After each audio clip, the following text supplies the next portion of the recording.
Greetings and salutations, and welcome to the Onyx Tavern. This is your host, the Barkeep, welcoming you to podcast number 8 here at the Tavern. I know it's been a while since I've done the last video. Unfortunately, that seems to be a pattern with me as of late. But I'm going to try to definitely get some more videos out here. Something special is in the works. Not going to go too much into it. But let's go ahead and get into today's topic. What I specifically would like to go ahead and talk about is really in regards to Power Rangers Super Megaforce, and the 20th anniversary. Now, those of you who follow my series, the first episode I did was on my thoughts on 20th anniversary and kind of what I would like to go ahead and see. Now, as we stand right now, I'm not as excited with Super Megaforce as I probably would have been, say, a year ago. Now, that's primarily because, first of all, we're a quarter of the way into the series. Right now, Megaforce is about half over, and it is less than stellar at the moment. And what it sounds like from Super Megaforce is it's pretty much going to be a copy and paste of Gokaiger. Nothing has led me to indicate that there's going to be anything significantly different than what they did over in Japan, but I could be wrong. And one of the things that I want to really kind of cover in this video was kind of my hopes for what really should be done.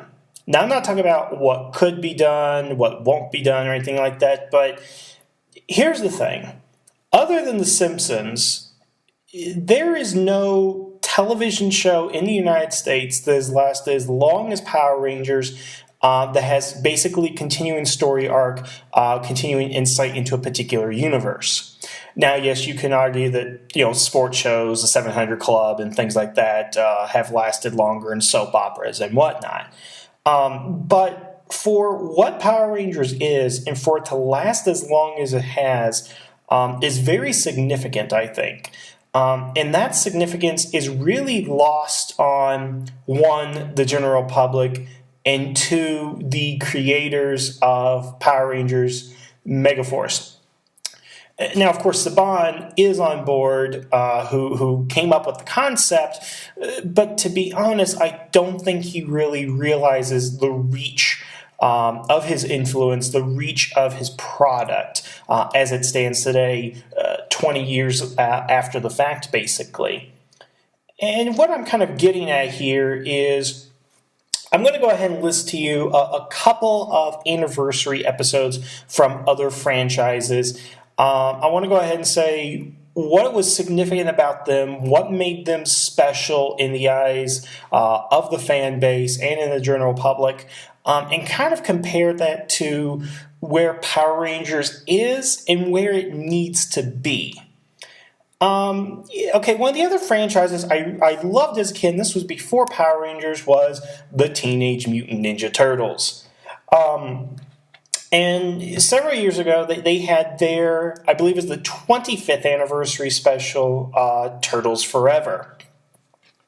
Now, Turtles Forever was a very unique project, and to be quite honest, really had a very lackluster advertisement, by which I mean none at all.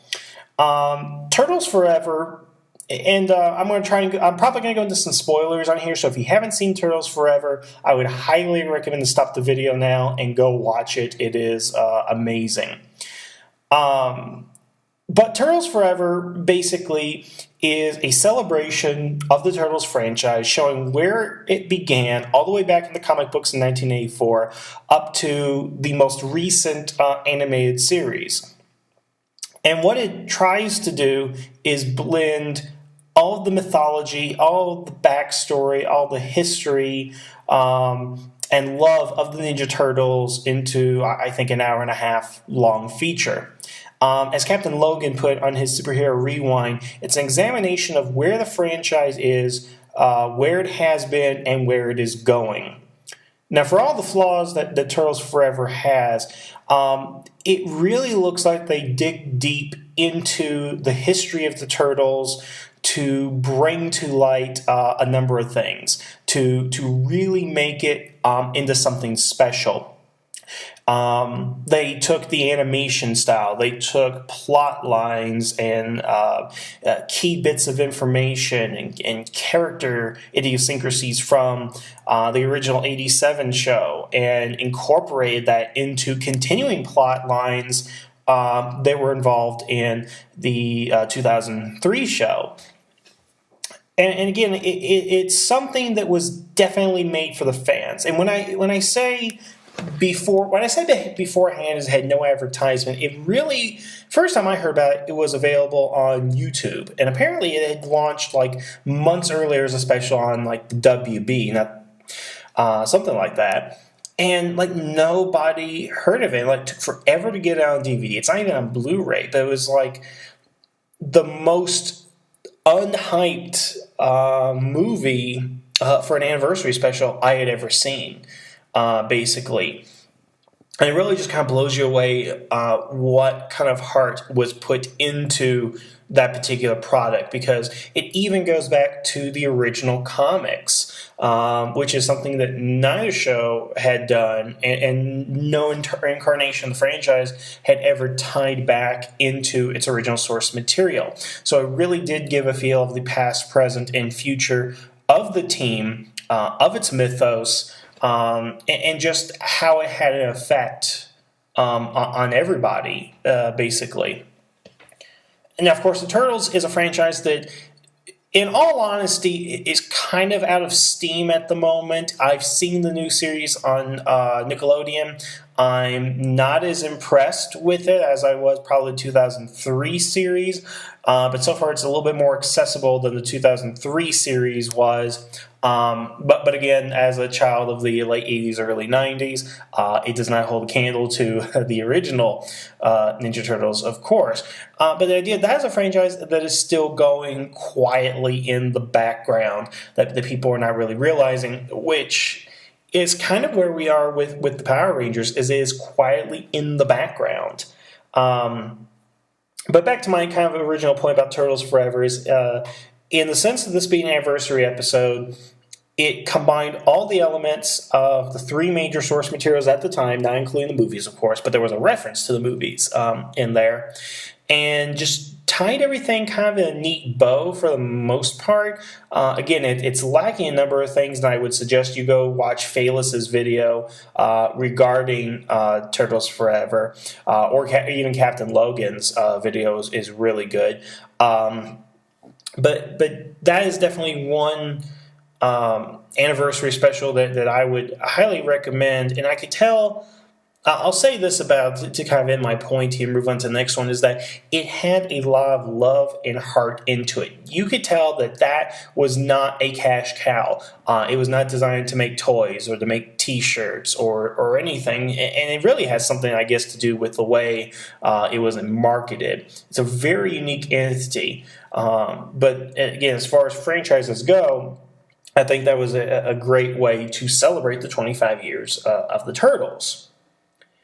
Now, the next franchise, now I got into this after Power Rangers. So basically, these are the three big franchises growing up from my youth and all that. And of course, that would be Star Trek. Now, just a little bit of background. I actually got into Star Trek by watching Voyager and Next Generation and original series in 3-hour blocks on UPN back when I was starting, it was middle school, high school, about that time. But as I got into the series, I've watched everything. And just for you guys to know, DS9 is my favorite series. Captain Picard is my favorite captain. And I would say it's a tie between Dukat and Khan as my favorite villains. But to their anniversary episode, well, they had two. They had Flashback on Voyager and Trials and Tribulations on Deep Space Nine for the 30th anniversary. The 25th anniversary was pretty much capped off by The Undiscovered Country. But the unique thing that they did with the 30th anniversary was they took the new and honored the old in a very unique way. And, those of you know, basically they took the Forrest Gump technology to put Avery Brooks and Michael Dorn onto the original series set. So basically you got Dax, Cisco, Kirk, and Spock all in the same frame, which holds up very well today. It is an amazing tribute to the original series, and it's just a lot of fun. And Trials and Tribulations was made specifically with the intention as being a love letter to the fans, to the original franchise. Because the unique thing about Deep Space Nine that not a lot of people really seem to realize is that 95% of the Deep Space Nine staff grew up watching the original series and absolutely loved Star Trek. So they were kind of writing stories that they wanted to see, that they wanted Star Trek to go into. That's why you have episodes like Blood Oath, where it brings back the original classic series Klingons. Why we have Trials and Tribulations, where we go into the past to honor it and see it again.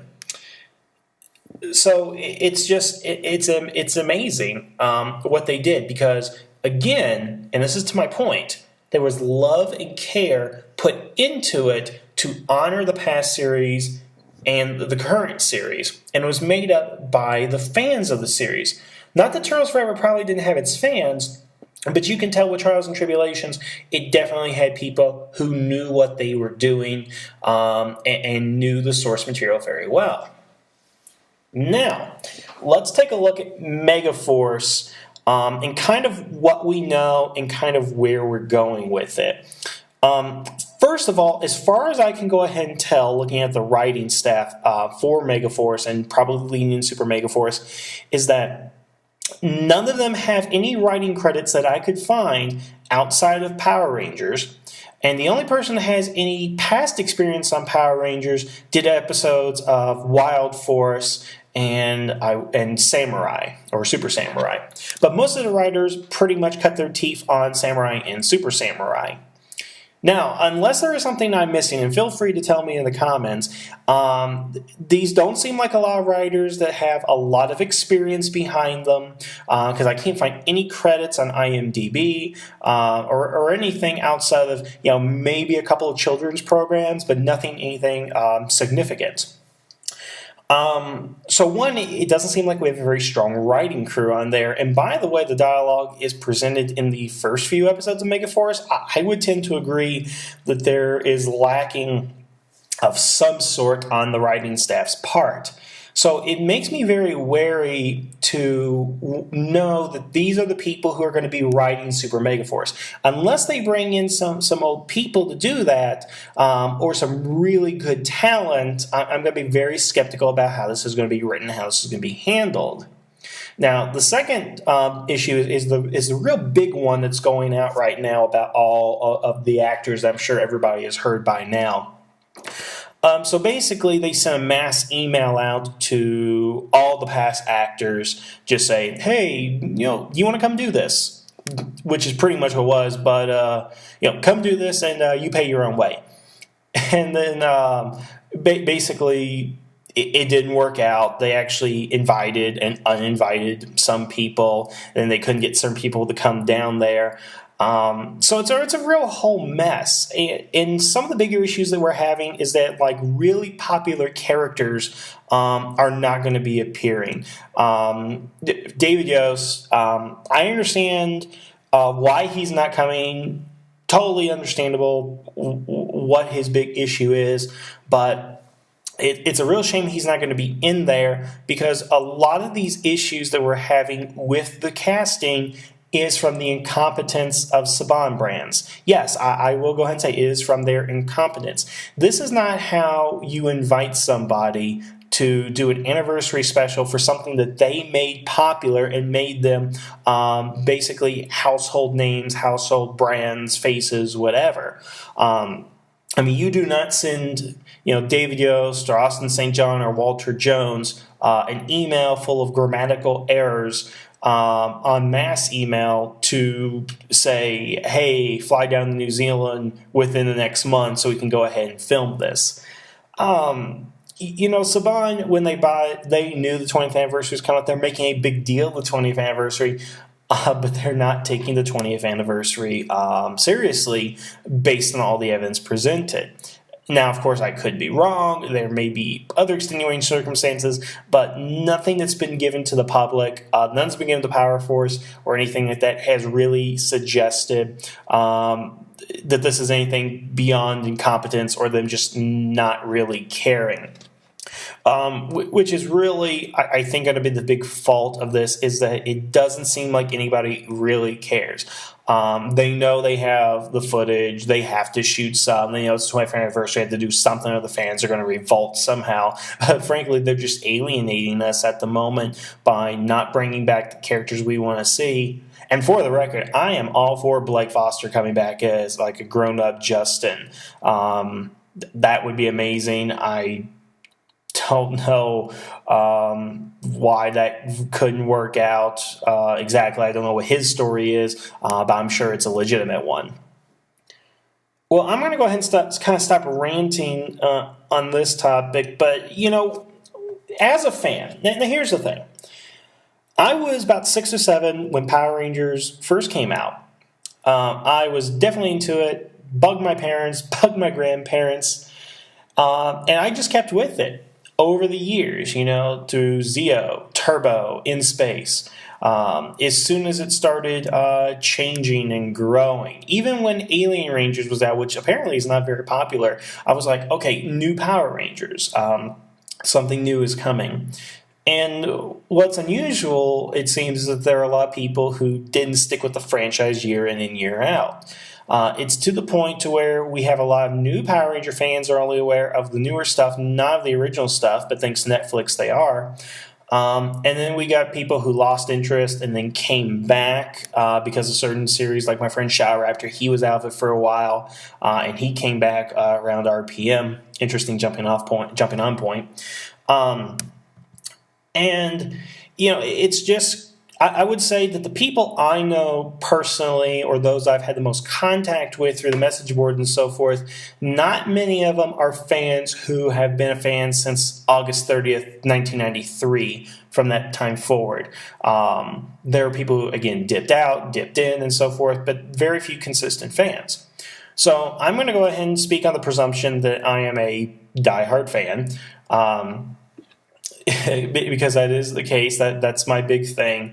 I have the T-shirts. I have merchandise out the wazoo. I have the movies. I have the DVDs. I always record on my DVR and stuff. Now, I'm not extreme, unfortunately, which I don't know if that makes me a bigger fan or not, if I don't cosplay or can't afford to go to conventions and whatever. But I would like to go ahead and say that I am one of the biggest Power Ranger fans out there. If you wish to contest that, go ahead, but that's just my opinion. In any case, not only as a Power Ranger fan, I am a film student. I am learning about film, and I hope to make that part of my career one day, depending on how things go, of course, as they do in college. But knowing what I know of both Power Rangers, film, and just general what I want to go ahead and see, I've come up with 3 things, essentially, that I think really should be a part of the 20th anniversary. Now, whether these can be done or not is not my focus. As I've always been told in screenwriting, is you come up with the idea, you write it to whatever you want, and you worry about the producers and the director, and yet you worry about everybody else trying to make that a reality. You write whatever you want. If you write a story about the Earth blowing up and then 16 new planets forming out of it or whatever, you do that. They'll find a way to make it work. They'll modify it, whatever. Now, that being said, of course, I've come up with what I think are 3 things that should happen in Power Rangers Super Megaforce. And if not Super Megaforce, then at least in the anniversary of the Power Rangers, whether this be a movie, an hour special, 2-hour special, 30-minute presentation, whatever it may be. I think these are 3 things that they should really, as the creators, as Saban, should take a look at as doing, simply because of the fact that this is what a Power Ranger fan wants to see. I'm using myself as the basis and the template. Again, these are my opinions, and I'm just going to go into them. Now, back to Trials and Tribulations, of course, and this is going to be to my first point, is do something where they can honor the past. Forrest Gump came out in 1995, okay? Trials and Tribulations, I think that was 1996, 97. So that tells me the technology is there. If you really want to do it, you could actually go ahead and take the current Megaforce, Super Megaforce cast, plop them into an original episode from 1993 to 1994, and have them interact somehow. There are a number of ways you can go ahead and do this. I'm not going to go ahead and list those ways because you know what? That's what Saban should be doing. I would definitely love to see a Trials and Tribulations-esque episode where the Megaforce Rangers have to go back in time, or excuse me, the Super Megaforce Rangers have to go back in time. They are sent there because somebody is trying to kill the original Power Rangers. It could be, again, a time-traveling plot. They are stuck in the past for however long you want to go ahead and do it. And they are interacting and subtly influencing events into the past that fit into the continuity that we have now. Now, whether or not they're going to go ahead and interact with the Rangers, that could be up to your interpretation or however you want to go ahead and look at it. But I think something where the Super Megaforce team is interacting with their history. Because the thing is in Star Trek is that Spock knows of Archer.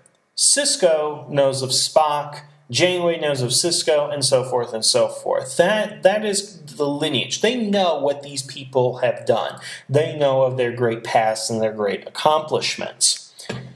It seems that with every progressing Power Ranger generation that they are less and less knowledgeable of who and what came before them. That they are not aware of the great sacrifices, the great hardships, and everything that went through with the past Power Ranger teams. Does Gia really know about Tommy? Can she know about Tommy? Does she know that the relationship between Kimberly and Tommy during that whole tumultuous time? Does Noah even know about what Cole had to go through and the other Wild Force Rangers to stop Master Org? They don't know anything about their past. It seems to Megaforce that they know something of past Rangers, but don't know a darn thing about them. And that's one of the sad things I think that's happening with a lot of series is that they don't know about their past. They don't know about their roots and their history. And unfortunately, that's the same thing with the fans. Because they're always trying to make a new universe every season. They're trying to create a new story where it doesn't focus on the past. Well, I'm sorry, but as a fan, I think if you're going to share the same universe, a lot of things should be carrying over. A lot of things should be continuous. A lot of things should matter. We shouldn't always have a MacGuffin every single week, every single season. There should be repercussions to that. I'll move on to that particular point here in a moment. But again, the idea that we should have something that ties in. Maybe the Megaforce Rangers go back to the events of Doomsday. Maybe they've changed something. Look at Lokar for crying out loud. Does anybody even remember Lokar? Maybe the Megaforce Rangers defeated him. Maybe that's what happened to him, because we never see him after that. And what about characters like Scorpina?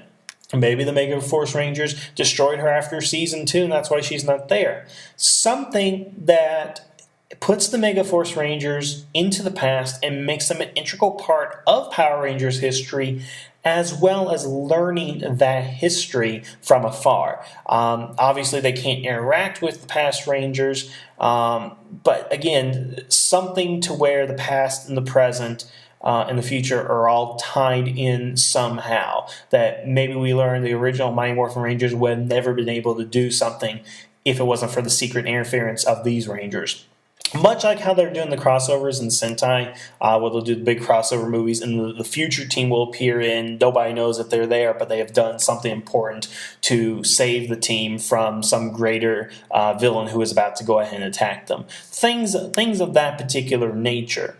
Because it needs to matter in the grand scheme of things, I think. Even if you just put them, if you put the 5 Megaforce Rangers in the crowd at the Doomsday episode, then fine. Maybe they at least witness and they realize, maybe there's an episode where they're like, I don't know about these past Power Rangers. What do they matter? I mean, they fought a witch in a Madonna bra. We got something much tougher.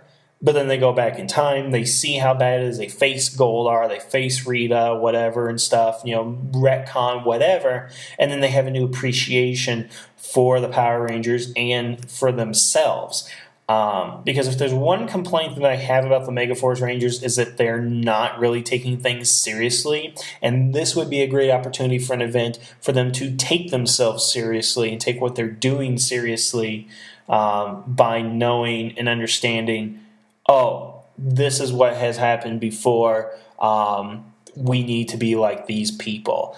In that particular sense, honoring your history and your tradition and your elders.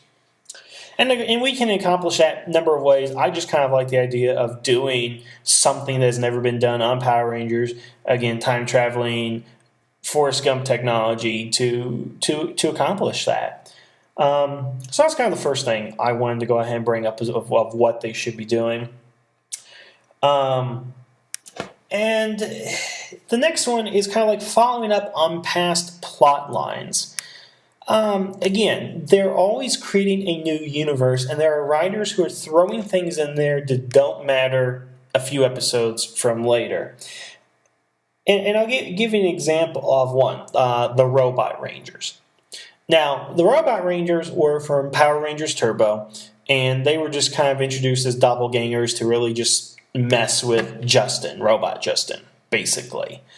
Now, it was my firm belief that was set up for, they knew they were going to do Power Rangers in space, and they assumed, of course, it was going to be the last season at that point, and they wanted to do the crossover, use the footage from the Sentai of Car Ranger and Mega Ranger.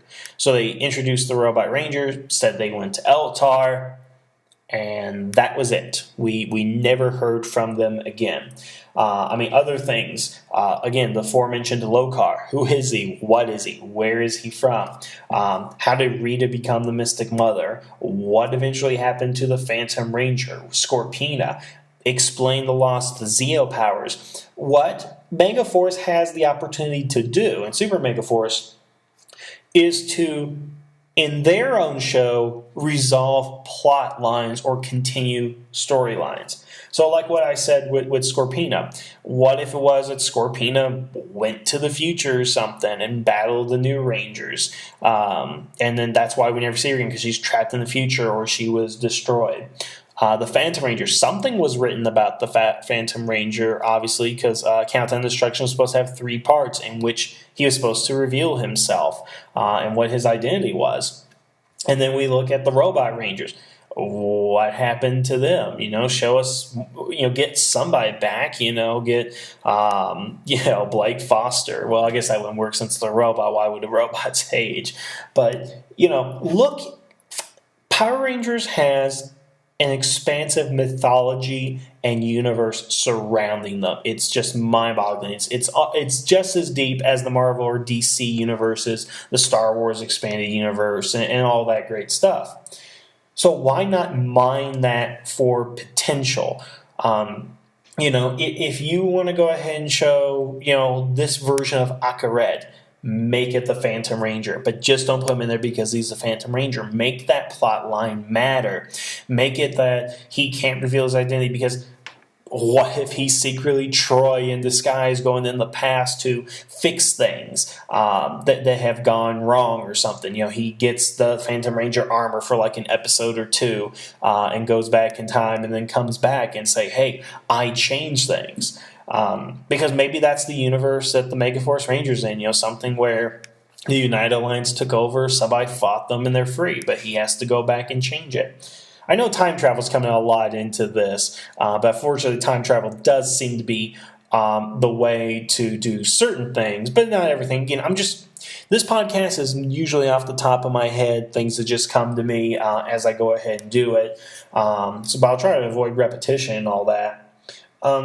But the loss of the Zeo Crystal, that is the biggest mystery there. I mean, they're getting Jason David Frank for Super Megaforce. He can offer some sort of explanation. He can tell us something, give us new information and all that. Again, it's a goldmine of story potential. Now, I'm not saying they shouldn't continue with their own stories and plots, but let's be honest, right now, it's not much that they're going on. And, I don't know what they're going to do for Super Megaforce as far as the plot is concerned, but something involving, a past. I'll tell you this. I had gone to see Iron Man 3. And I'm not going to tell you guys anything about Iron Man 3 as far as the plot is concerned.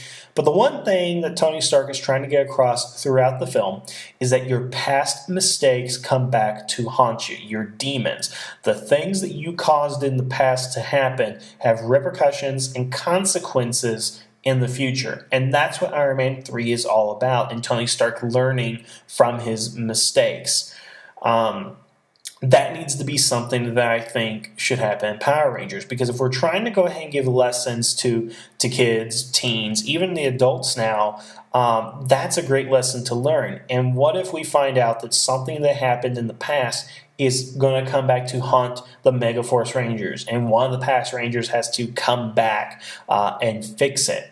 Because the last thing I want is cameo appearances from past Rangers just for an episode, where they really give a cliche or very thinly veiled lesson, which unfortunately kind of happened a lot over in Go Kiger, which again is to my fear that's just going to be a copy and paste of that particular series. But again, something needs to be done to bring this kind of full circle and follow up on some things, just so that we can show, it's 20th anniversary, so we're bringing plots back to show you, hey, we remember this, and we're going to give you an answer for it. The last thing that I have, and I know I'm kind of going off on tangents here, but isn't that fun? The last one I have is something that involves the original Rangers. Now, by that, of course, I mean the 6 original, but I'm going to go ahead and count Trini out on this for a number of reasons. And I'll go into a couple of things here. First, they need to somehow get the 5 Rangers back together. They need to get Amy Jo Johnson, Austin St. John, David Yost, Jason David Frank. Who did I just forget? Okay. I'm having a bad moment right here, but they need to get David Yost. They need to get all those actors back in some sort of an event. Again, whether it be an episode or a movie, because the unique thing about Power Rangers, which I think is its shortcoming, is that you have character development that does not go through the seasons. A character will develop something important to them, they'll carry through the rest of the season, and then after that, it's not significant after that particular point. Now, to use a original series example, let's go ahead and take a look at Billy. Because Billy's the nerd, he's socially awkward and all that, but he's able to come out of those stereotypical shackles, if you will, by the time Zeo. He has become more confident because of the things he has done. He's able to get rid of his overalls and his glasses and have them more of I guess the term would be suave personality and so forth. He was allowed to grow throughout the 4 seasons that he was in. And then we take a look at Tommy, who was forgetful. He, couldn't concentrate very well. He wasn't good at everything. He was in perfect character.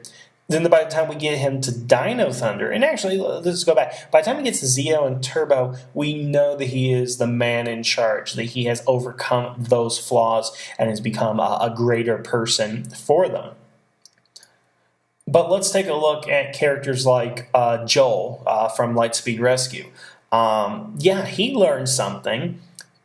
He became more mature. He became less outlandish and less, I guess, misogynistic in a lot of ways in his treatment of Fairweather and all that. But when he came back in Time for Lightspeed, which was his last appearance, did any of that go over to that episode? No, it's just him, just the actor, just him being the Green Ranger. None of his character development is followed up. And we don't see that with any of the other Rangers as they come back like this. And that's the thing I'm kind of worried about, is that we need to have a progression. What have they been doing? How are they different from the first time that we had seen them in their original episodes?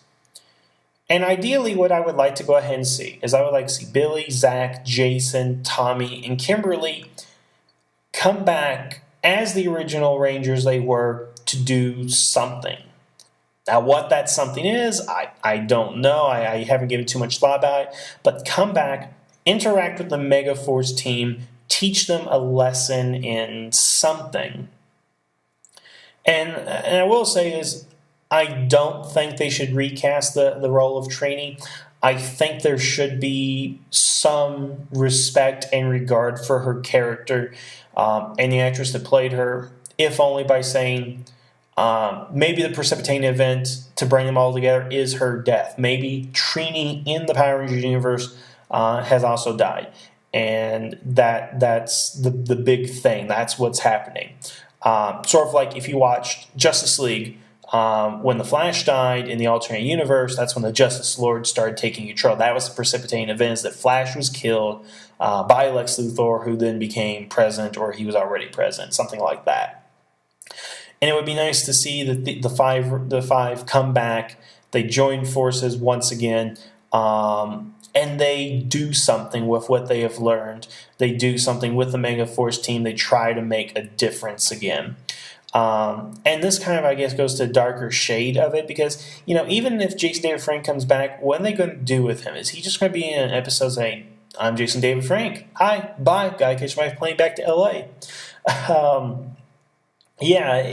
That's not going to cut it. Yeah, it'd be great to see him. But if his appearance is only a small portion of the episode, it's not going to have a lasting impact on either the Megaforce Rangers, the audience, or the franchise as a whole. And that's basically what I'm looking at here. So I guess in conclusion, ultimately what I'm trying to go ahead and say, and again, I've rambled so much right here. I got to start writing scripts, I guess. The thing is, we Power Ranger fans, I'm going to get up on my soapbox here. We Power Ranger fans deserve more than what Saban is currently doing. Saban realizes they have a cash cow here. But if we can be completely honest with ourselves, it is not at the height of popularity that it was in its heyday, when it was the Power Rangers. Nothing else. No Zeo, Turbo, RPM, Lost Galaxy, whatever. It was just Power Rangers. That's all it was.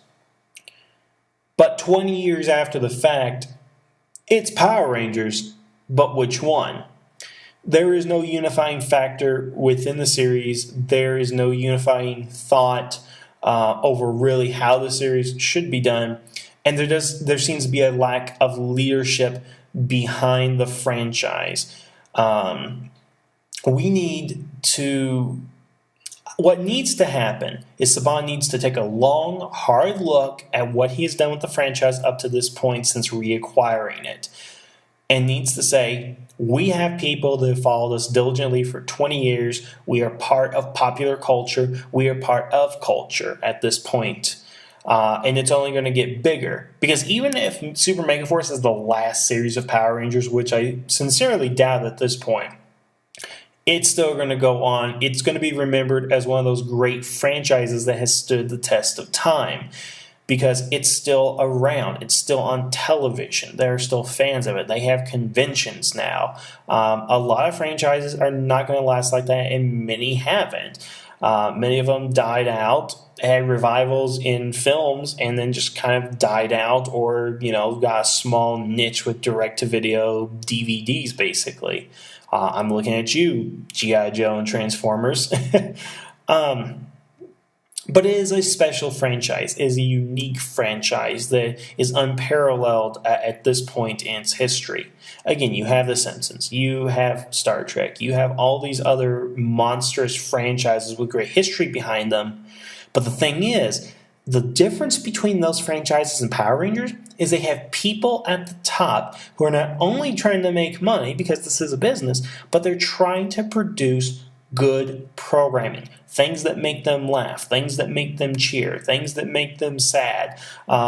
They put their emotion into this. They put their feeling into it, their love of the franchise. I mean, Bruce Timm was talking about when he was doing Justice League Unlimited, he was hiring people on staff that watched Batman the Animated Series when they were younger, and they wanted to be a part of that. I mean, I don't know if you got to start getting fans to write the series, or what you're doing, or what you need to do to change your hiring process, but there definitely needs to be someone with a passion for the franchise, for the stories being told, and for the characters, which I am not seeing in Megaforce. I don't think we're going to see in Super Megaforce, and I really question why Saban brought the brand back if he really wasn't going to do anything with them. The most significant thing that Saban has done with the franchise since reacquiring it is put in high definition. That's it. In the last 3 years, I have not seen anything significant that is worthwhile of attention. To be honest, there are Power Rangers series that are going to be forgettable. And really, Samurai is one of those forgettable series, I hate to go ahead and say. I mean, yeah, you'll have series like Turbo and RPM, which are universally despised. You'll have franchises like, In Space, which are universally loved. And you have those that are just really forgotten by the general public. And I think Samurai and Megaforce are kind of lean that way, just how bland they are and how uninspired they are.